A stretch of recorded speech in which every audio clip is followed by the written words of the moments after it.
Hello everyone, welcome to the Anime Recap Media YouTube channel. Please like the video, subscribe to help our channel and enjoy this full video. Zohakuin ain't wasting any time and starts launching his attack, going all out with the crazed cry of thunder death to mess her up. But guess what? Mitsuri ain't taking it lying down. She defends herself like a boss using cat love shower to nullify his attack.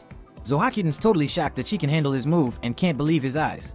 The demon realizes she's keeping up with his speed and decides it's time to finish her off. He unleashes his countless striking trios, but Mitsuri ain't backing down as she cuts right through that attack with her swaying love, Wild Claw, and gets right to Zohakuin's body. So things just got intense. But Tanjiro hollers at the love Hashira, letting her know that Zohakuin ain't the real demon's body. It was too late though, as the hate demon busts out his blood demon art, blasting compressed sound waves. Mitsuri's gotta face it head on, no other choice. She gets straight up paralyzed and passes out, but somehow manages to survive the blast.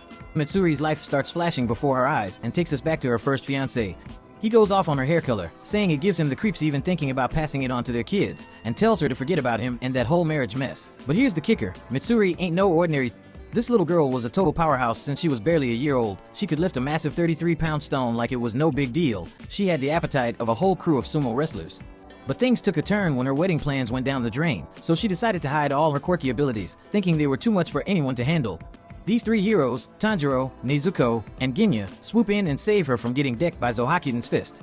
They look her dead in the eye and tell her she's their last shot at victory, and they get all emotional, telling her to get up and kick some serious butt.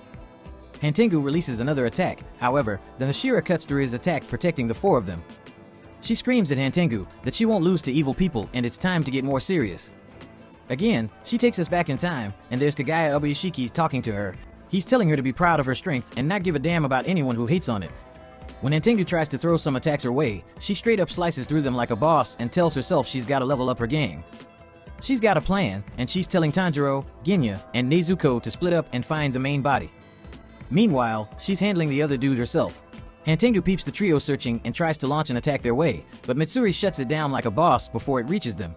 Ginyu, Tanjiro, and Nezuko are caught up in a fight with a possessed tree, with his real body hidden inside. They're struggling to cut the tree because their hands are too busy holding on for dear life.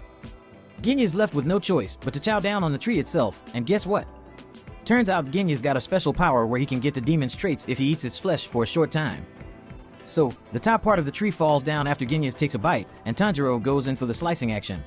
That's when Nezuko steps in, unleashing her blood demon art and setting the tree and Tanjiro's sword on fire. He performs the flame dance to cut that tree in half and reach the hollow inside where Hantengu's real body is supposed to be, but the sneaky demon has already made a run for it, shrinking down to a tiny size and scurrying away on the forest floor. Tanjiro ain't having none of it, and he screams at Hantengu, promising to make him pay for every damn sin he's committed. The Demon Slayer realizes that his group is getting tired and at their limit, while this demon still has some strength left to run so far. And look, the sun is coming up. This demon would definitely try to get away. He thinks of Mitsuri, who is fighting Hantengu's powerful clone, and he knows that the Hashira is also at her limit too. Now, Tanjiro is even more determined to catch Hantengu quickly, but suddenly the pain of his broken left leg hits him hard, and he can't run as fast. Suddenly, he remembers what his friend, Zenitsu, taught him about using his leg muscles using total concentration techniques. So Tanjiro comes up with a bold plan. He fills his muscles and blood with oxygen and stomps his right leg, takes a deep breath, and focuses his strength on his leg. This boosts him right past Ginyu and Nezuko, catching up to Hantengu. Tanjiro uses his special Inakami Kagura move to slice into Hantengu's neck. Sensing defeat, the demon suddenly grows in size and grabs Tanjiro's head and tries to crush him. Tanjiro almost loses consciousness, but Ginyu rolls up and helps him by pulling the demon's hands away. The monster tries to scare them away with his shockwave blast, but Nezuko jumps in and splashes the fear demon with her blood, setting him on fire, which allows Ginyu breaks off the demon's arms to free Tanjiro, but Nezuko's flames also hurt Ginyu too. Tanjiro, still holding his sword, cuts deeper into the giant clone's neck while fall off a cliff and crash down. Nezuko tries to reach them but falls too. Hantengu gets up realizing he can't heal quickly because Zohakuin, the hatred clone, is using too much power, so he needs to feed to regain his power. But Tanjiro shouts that he won't let the demon escape and promises to cut off his head even if he escapes to the depth of hell. Luckily for the demon, he sees three swordsmiths in the distance. Unlucky for them, as they try to run away, and the demon chases after them. On the cliff tops, something catches his eye. It's a flying sword that lands in front of him, thrown by Muchiro. Haganazuka is angrily choking him because the sword is unfinished, but Muchiro, with his last bit of strength, tells him that the sun will rise soon, and the demon will run away. This gives Tanjiro determination to fight. With the demon in his sights, Tanjiro uses his special breathing technique and combines it with his thunder breathing knowledge, and he moves so fast that he catches up to the demon in an instant. He slashes the demon's neck and beheads it. The ground lights up, and Tanjiro realizes that the sun is about to rise. He hurries back to Nezuko to warn her, but he can't speak properly. To his surprise, Nezuko, looking horrified, runs towards him, despite the danger, trying to make him look behind. Finally, he sees what she's worried about. The headless giant clone is still chasing the swordsmiths, even without a head.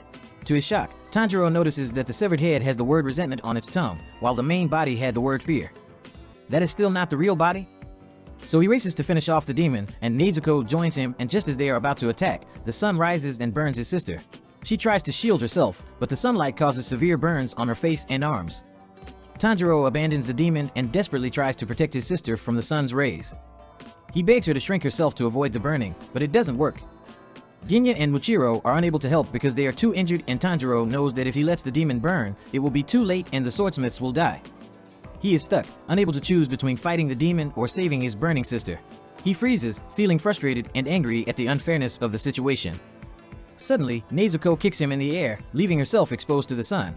He is shocked, but sees his sister signal him to kill the demon. The main body is inside a giant headless clone and uses his sense of smell to locate Hentengu in its heart. The demon has captured the swordsmiths, so Tanjiro jumps up and cuts off both of its arms, demanding the demon pay for its sins as he slices the giant's body in half, exposing Hentengu to the sunlight. Finally, he strikes the demon's neck with his sword. Finally, under the sunlight, the demon is defeated for good. He thinks that his victory came at a terrible cost, his dear sister Nezuko's life. Tanjiro turns his head and he can't believe his own eyes. Nezuko, no longer burning in the sunlight, approaches him. Tanjiro is speechless, his jaw dropping in silence. Supported by the swordsmiths, Tanjiro slowly approaches her, cautiously asking if she's okay. Realizing that his sister is alive and kicking, Tanjiro can't contain his emotions. Back in the forest, Mitsuri is being relentlessly attacked by wooden dragons controlled by Zohakuden. Just when it seems like one of the dragons is about to crush her in its jaws, something incredible happens. Zohakuden suddenly bursts into flames, and the dragons start disappearing into thin air. Mitsuri is saved, and she watches in awe as her enemy crumbles away, realizing that Tanjiro and the others must have defeated Hentengu. Finally, a demon has found a way to overcome the sunlight. Muzan, filled with joy, reveals that he doesn't need to search for the blue spider lily anymore, and his new goal is to absorb the chosen demon and conquer the sun for himself. The lady and servant were interrupting his joy, so he got their heads suddenly chopped off before leaving the room. We go back to how this all started when he was so weak that he was supposed to die before he turned 20. But there was this doctor who tried to help him, even though Muzan didn't like him and thought him incompetent. So, one day, Muzan, after taking a special medicine and feeling so angry at his helplessness, killed this seemingly incompetent doctor. But guess what? After he killed the doctor, Muzan realized that the medicine had actually cured him. His weak body became super strong. But there was a catch. He couldn't go out in the sunlight anymore because it would kill him. Plus, he started craving human flesh, so he started eating people, but he didn't mind it at all, actually. He felt satisfied. Now Muzan had a new plan. He didn't need to make more demons anymore. Instead, he wanted to absorb Nezuko and take her power for himself. If he could do that, he would become immortal and never be hurt by sunlight again. In the present, Muchiro and Kotetsu climbed down a tall cliff to join the exhausted Tanjiro and his sister. Also, to everyone's relief, Mitsuri was approaching them and she hugged everyone tightly, shedding tears of joy because they had survived the battle.